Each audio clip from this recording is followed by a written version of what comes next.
Foro Universate. La ingeniería civil abarca muchas áreas vitales para el desarrollo y progreso de la sociedad. Particularmente, la ingeniería estructural se centra en el análisis y diseño de edificaciones seguras y eficientes.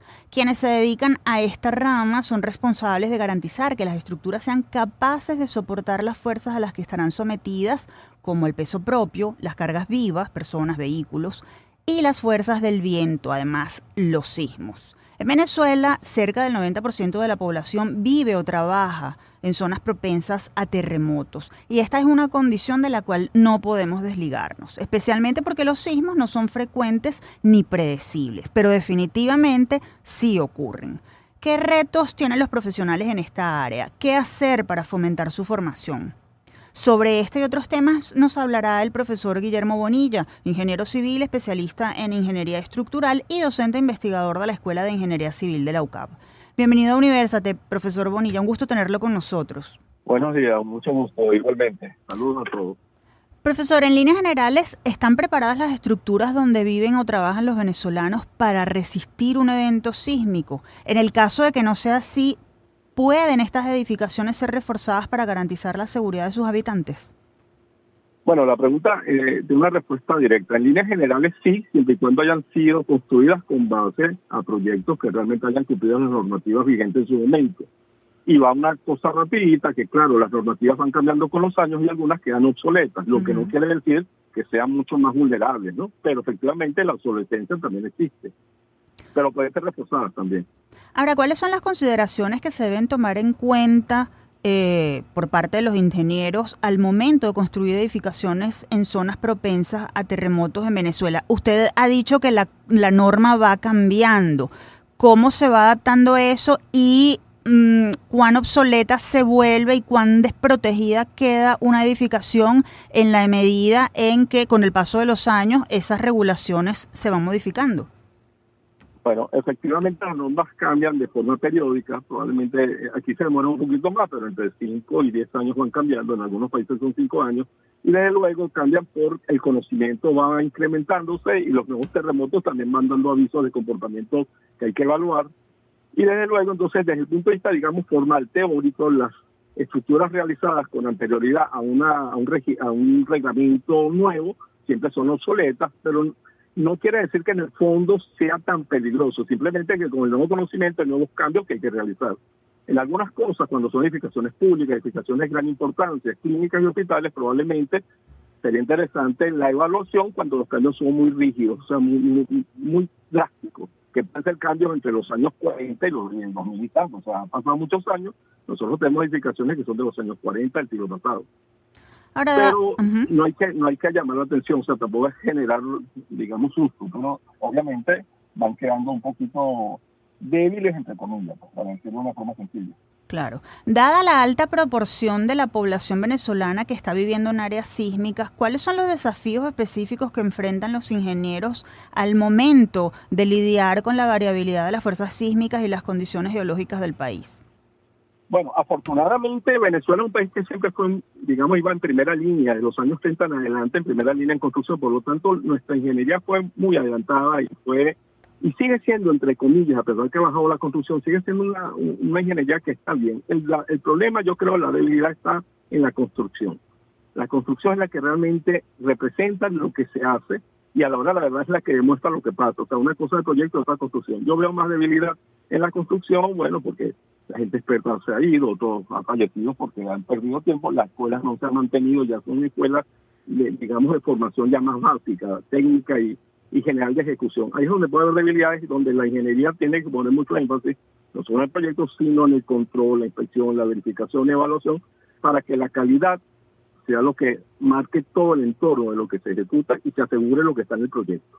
Precisamente, y entendiendo la importancia de este tema, ¿cómo se puede fomentar la formación continua y el desarrollo profesional de los ingenieros en Venezuela para poder prevenir desastres naturales y las consecuencias que esto trae? ¿Qué se está haciendo específicamente desde la UCAP? ¿Cómo se están preparando los profesionales de la ingeniería para afrontar este tipo de eventos naturales? Claro, hay varias formas. Bueno, primero los profesionales tienen que tratar de mantenerse actualizados en la medida que sea posible.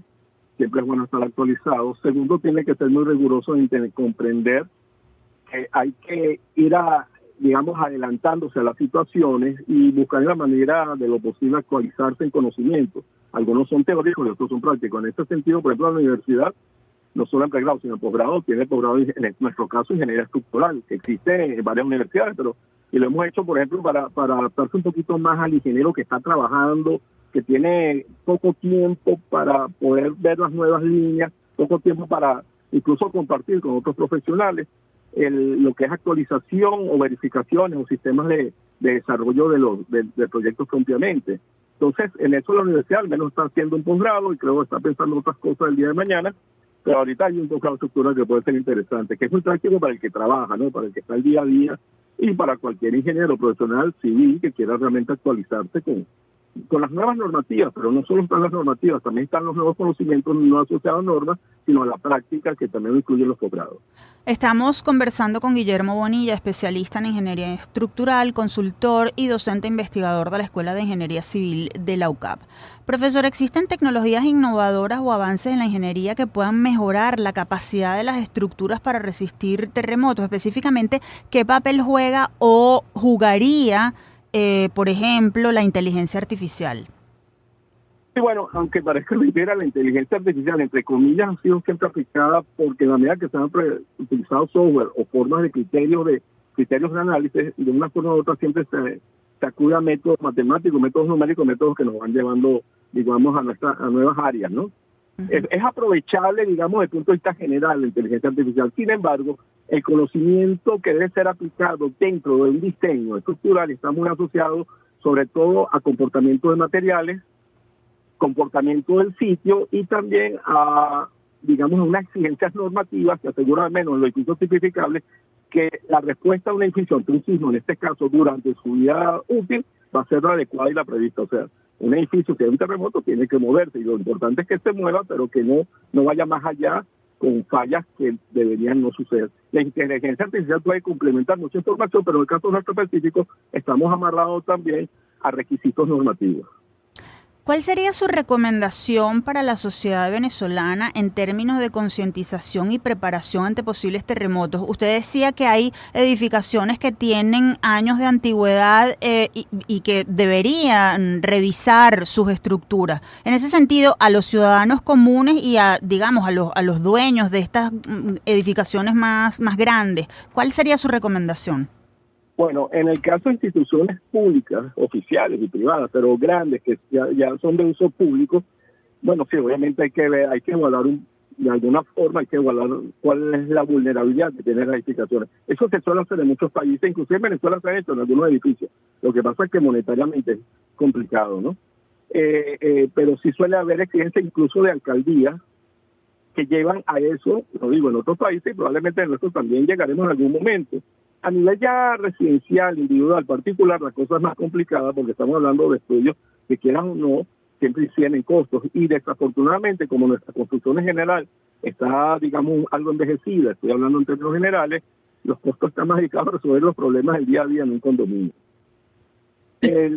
Lo que sí debe haber siempre es claridad que en caso de un terremoto hay que saber cuáles son las salidas de emergencia, hacia dónde correr, a cómo aislarse, cómo salir, o cómo quedarse sin un edificio alto. Entonces hay otras cosas que están a nivel, se puede conseguir en cualquier, digamos, por página web o por internet, conseguir mucha información, digamos, el comportamiento que hay que tener, y lo otro ya está asociado a reportamiento o estudios de vulnerabilidad, que ya depende mucho, sobre todo de las empresas, de las grandes instituciones que tengan edificaciones, digamos, de orden social y público. Yo sería eso hacia los hospitales, clínicas, colegios, incluso iglesias que deben mantenerse bien en el caso de una falla sísmica, disipa energía y bueno, viene un terremoto fuerte.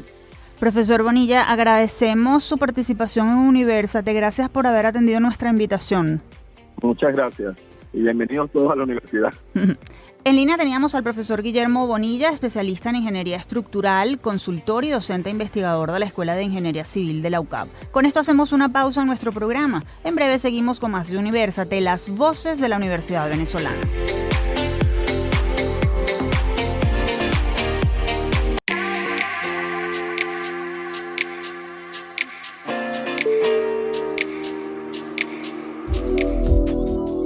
Foro Universate.